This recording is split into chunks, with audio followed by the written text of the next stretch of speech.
Hello, hi guys! Magandang hapon, magandang gabi sa inyo lahat.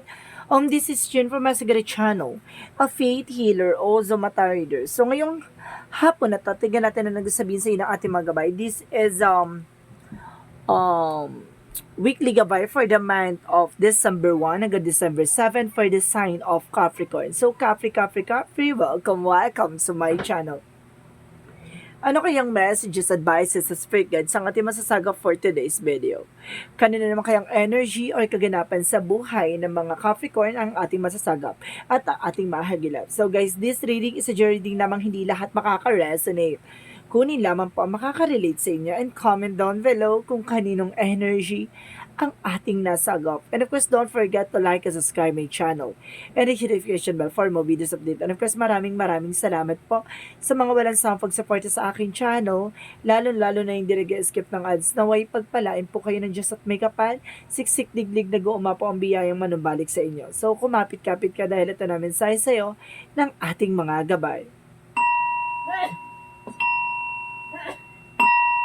Angel Spirit Messages, give me information. Ano ang pasabog at bulabog na mensahe para sa mga kapatid natin dyan? Capricorn. And because there's a two of wands, so there is a two-path, no? And because there's a lighter side of the situation, titingnan mo diyan kung ano yung magiging magandang kahihinatnan, no, ng decision mo, no? So, ibig sabihin, tingnan mo yung bigger picture of decisions or something, tingnan mo yung both side of situation, tingnan mo kung ano yung magiging magandang kalalabasan, no? Parang advance, kumbaga, diba? And of course, there's a Six of Swords by transition na makakaalis ka na sa situation. Kapag nakapag-desisyon ka ng maayos at tama at makakaalis ka talaga ng maayos. At the same time, there is a Four of Pentacles. Protect your power, protect your energy, protect your territory, even your love life, career, finances, no? And kasi sinasabi dito, mag-budget ka rin. And of course, let's see. There's a King of Cups. There's a devoted and supportive person. Now, may tao nga sumusuport at talaga nagmamahal sa'yo ng lubos dito. So, let's see what is additional messages. And because there's a Knight of Cups, there's an offer, a proposal, or something, an engagement, or something email or messages na matatanggap, no? With this person, no? Let's see what is additional messages. And of course, there's a Six of Cups. So, big sabihin, there's an apology coming in for you. May apology matatanggap. It's either with your friends, with your relatives, or with your kapitbahay, or something with your ex. Ganon. And of course, there's an Eight of Pentacles. So, decision about sa trabaho, no? And of course, dedicated sa trabaho na ginagawa mo. Kung baga, kailangan maging dedikado ka or something, mag-focus ka. Malalaman mo yung magiging decision mo dyan. So, let's see what is the Six of Swords. Kasi matitimbang mo yan kung ano yung pipiliin mong trabaho, kung mag-i-stay ka dyan or mangingibang bansa ka, or lilipat ka ng trabaho. So, there's a Nine of Pentacles, there's a practicality. So, okay, kung baga this time, magiging practical ka. And of course, sinasabi dito, makakaalis ka dyan sa situation mo. Kasi parang sinasabi dito, there's a toxic na yung katrabaho mo, baka toxic na yung trabaho or something na imbis na tumaas yung sahod, baka tumaas yung trabaho or dumami yung trabaho. So, let's see what is the Four of Swords. The Four of Pentacles, sorry. So, there's the World card. Some of you guys may travel talaga, no? Meron ditong abot kamay mo na makukuha mo to na opportunity sa ibang bansa, no? So, let's see what is the King of Cups. Because there's an Eight of Wands. So, there's some fast communication and fast movement, no? So, there's a messages, email, phone calls ka matatanggap. So, let's see what is the Knight of Cups. And there's a travels, no? Double clarification na may travel. Let's see what is the Knight of Cups. Let's see what is the Knight of Cups. Because there's a Ten of Pentacles. There's a long-term success and long-term investment. So, this is the engagement. Or there's an offer, no? Rather, pagdating sa business, sa trabaho. Kung baga may offer ka matatanggap na.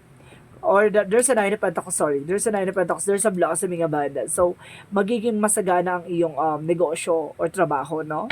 So, let's see what is the Six of Cups. And because there's a Seven of Cups. So, there is confusion. So, maaaring naguguluhan na tong person mo or something with your ex na naguguluhan na siya sa lahat na nangyayari, no? Kumbaga, there's an illusions rather, na parang naguguluhan siya and first, parang Nag-iisip, there's a back and forth, para na gano'n, nagkakaroon ng back and forth kung babalik siya or hindi, kung pupuntahan ka niya o hindi, para nagkakaroon na siya ng back and forth.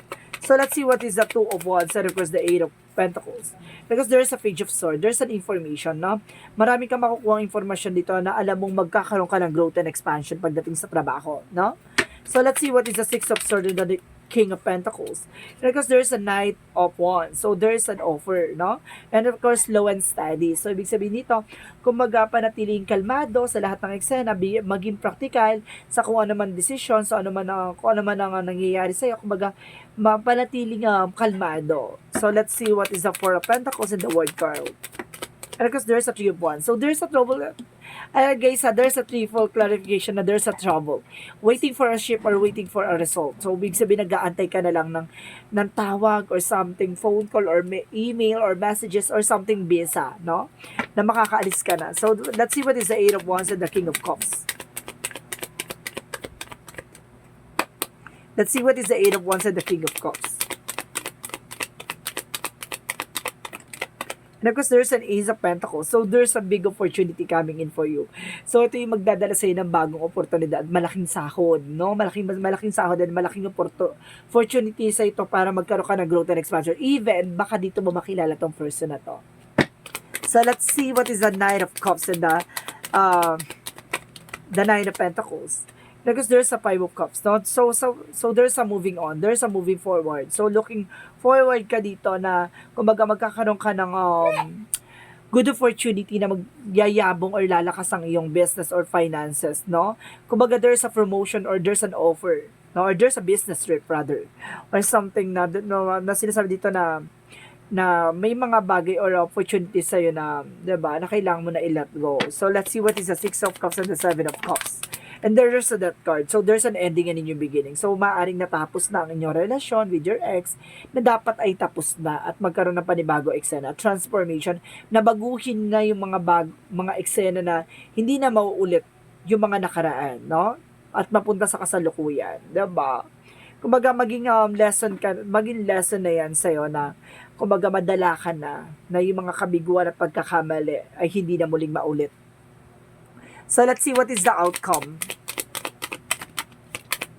Ang outcome is the Knight of Cups. So, the Knight of Swords. So, there's a success driven. So, parating na talaga yung success for you. No, nakikita ka, there's a mental clarity and truth reveal, no? Kumbaga, the Moon card, there's a dream coming true. At either, there's a truth reveal. Maraming revelasyon na malalaman ka dito at magbibigay sa'yo ng kaliwanagan, no? At the same time, itong Moon card na to, siya yung nagsisilbing liwanag, no? Sa kadiliman na siya yung magiging sagot sa lahat ng katanungan. And of course, what is additional? There's a Strength card. So, there's a confidence. So, kailangan mo maging matapang. Kailangan mo magkaroon ng confidence na humarap sa takot at pangamba mo, no? Kasi baka dyan ka matalo, dyan sa mismong fear mo. So, let's see what is a Love Oracle card.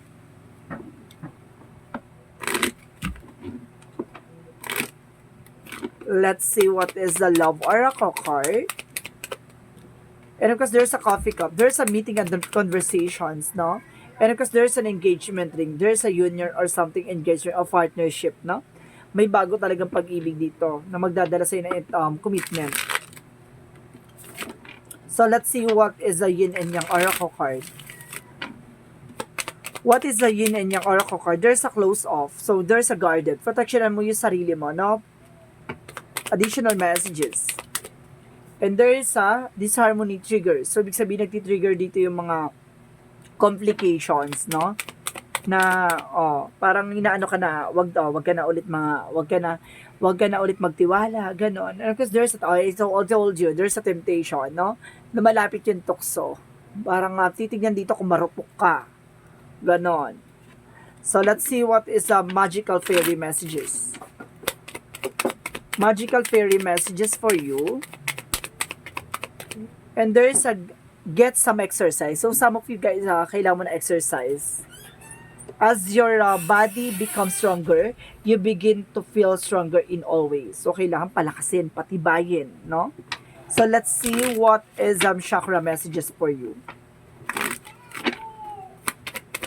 Let's see what is the chakra messages. There's a confusion. Maaring naguguluhan ka, no, sa lahat ng nangyayari sa inyo. or sa'yo, or ginugulo ka. There's a destiny. Talaga may nakatadhana at may nakalaan, no? Talaga there's a destiny to happen.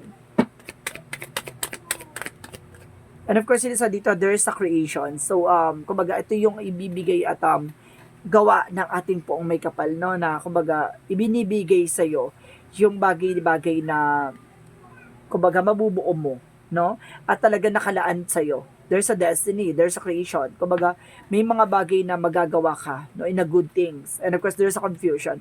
Maraming susubukan kang guluhin, no? Para maalis ka sa focus. So, ibig sabihin dito, kailangan, o yung sinasabing temptation, no? Susubukan kang guluhin at susubukan kang linlangin. No, wag ka magpapalinlang. So, let's see what is the energy messages for you. Let's see what is the energy.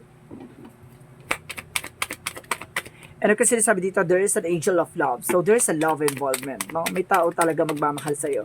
An angel of strength. No? Kailangan mo talaga maging malakas at maging matibay. Maging matapang. At the same time, there's a door to the personal healing and happiness. So, magkakaroon ka ng kagalingan at kaligayahan dito. So, let's see what is the romance angels. What is the romance angels? Angel spirit guides. And free yourself, no? Pakawalan mo yung sarili mo sa mga bagay-bagay na hindi mo kontrolado. 'Di ba? It's time to take back control of your life. So let's see what is Archangel Raphael messages for you. And prayer works. So ibig sabihin magdasal ka lang, no? Nakakatulong 'yan para 'di ba? Mapunahan at talagang mag-relief yung mga pinagdaanan mo at talaga yung sakit na pinagdadaanan mo as of now, no? And let's see what is an angel's number. Archangel Michael. Let's see what is Archangel Michael. And positive thoughts creates a positive outcome and positive results. So, ibig sabihin being optimistic, no? Kailangan panatiliin mo positibo ka sa lahat na nangyayari kahit na punong-puno ng negative, no? Kailangan maging positive thinking ka palagi. And of course, there's a be gentle with yourself, no? Patawarin mo yung sarili mo, wala kang ginawang mali at wala kang ginawang kasalanan. Bagkus may mga tao lang talaga sa paligid mo na, 'di ba? Gumagawa ng mapanakit, no? Gumagawa ng mga bagay na mapanakit. So, let's see what is the Monsology. What is the Monsology? Your dreams need a practical plan. So, kung may pangarap ka, no, kailangan mo maging practical. At simulan na yung plano na yan. And meditation and contemplate. So, kailangan mo mag-meditate nang sa ganun yung energy mo, no, mapalakas mo pa. Yung intuitions, yung ganon. And of course, your psychic abilities. So, let's see what is additional messages. And there's an adversity. So, ibig sabihin dito, kumbaga, i-accept mo yung challenges na yung mga bagay na yan ay may mga bagay na matututunan ka dyan. And there's a blame, no ba? Kumbaga, there's accept the responsibilities for your well-being, no? So, let's see what is additional messages for you. What is additional messages for you? Pero kasi sinasabi dito, I'm sorry. So, ibig sabihin there's some apology talaga, ano? Meron ditong writing past wrong. So, ibig sabihin talaga may hihingi na kapatawaran. And there's a force, don't follow. No? Be leader you wish you had. No? Ibig sabihin dito na sundin mo yung mga bagay na hiniling mo, yung mga bagay na gusto mo talaga. And of course, the void. Kumbaga, no, tigilan na.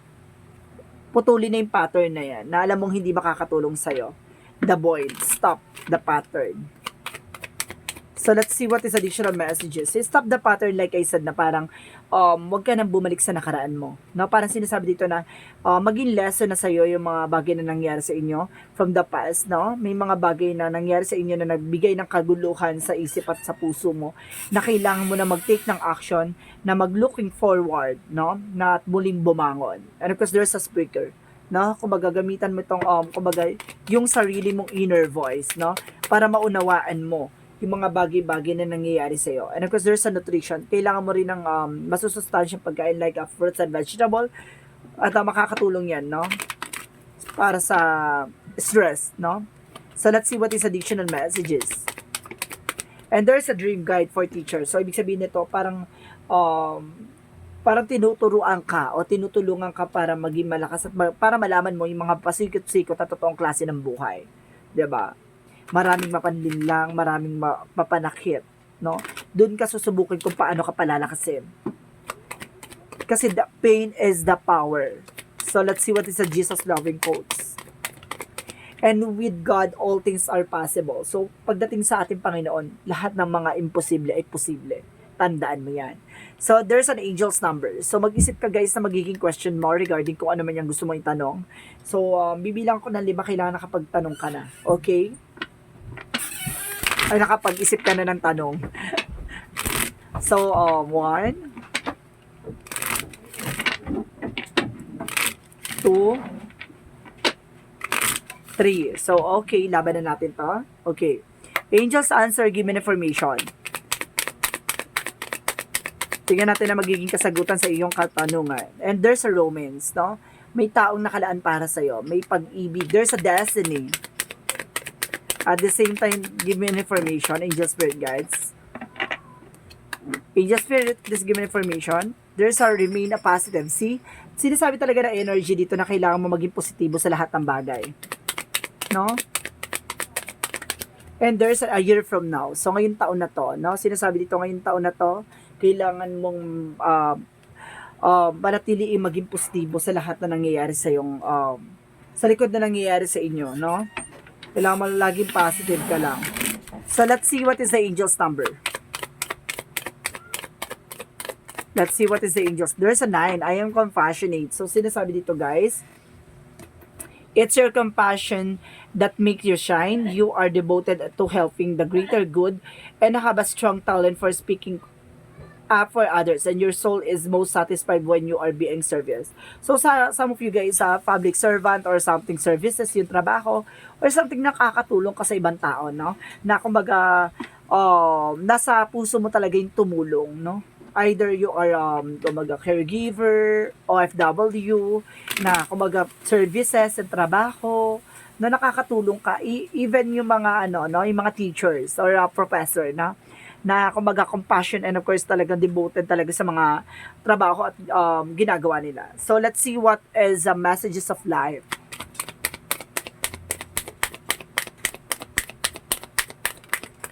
And the inner sense. So, sinasabi dito, guys, today as I quiet the noise of my mind, I become aware of the voice of my heart. I listen closely to the inner voice. I trust myself and develop confidence in my intuition. My inner truth is the divine truth. I allow it to influence and guide me every day. So, ibig sabihin dito, kumbaga naniniwala ka na sa sarili mo, no? Naniniwala ka na sa kakayanan mo. Kumbaga ngayon, lubos mo ng pinaniniwalaan yung sarili mo kaysa sa ibang tao. Parang nagkakaroon ka na ng lakas ng loob at tapang, no? Na sundin yung inner voice mo. And of course, parang binubuksan na yung chapter dito about sa spirituality mo. At nauunawaan mo na ang gabay mo ay ilalagay ka sa tamang landasin at hindi ka nila ililigaw. So this is a weekly gabay for the month of December 1 hanggang December 7 for the sign of Capricorn. So, Capri, maraming salamat for your wonderful reading. So, this reading is a journey din lamang, hindi lahat makaka-resonate. Kunin lamang po makaka-relate sa inyo and comment down below kung kaninong energy ang ating nasagap. Maraming salamat sa mga walang sawang pagsuporta sa aking channel. Lalo na hindi nag-skip ng ads. Naway pagpalaan po kayo ng Diyos at may kapal. Siksik liglig nag-uumapaw man ng balik sa inyong biyaya. Maraming salamat po and see you in the next video. Bye-bye and babush.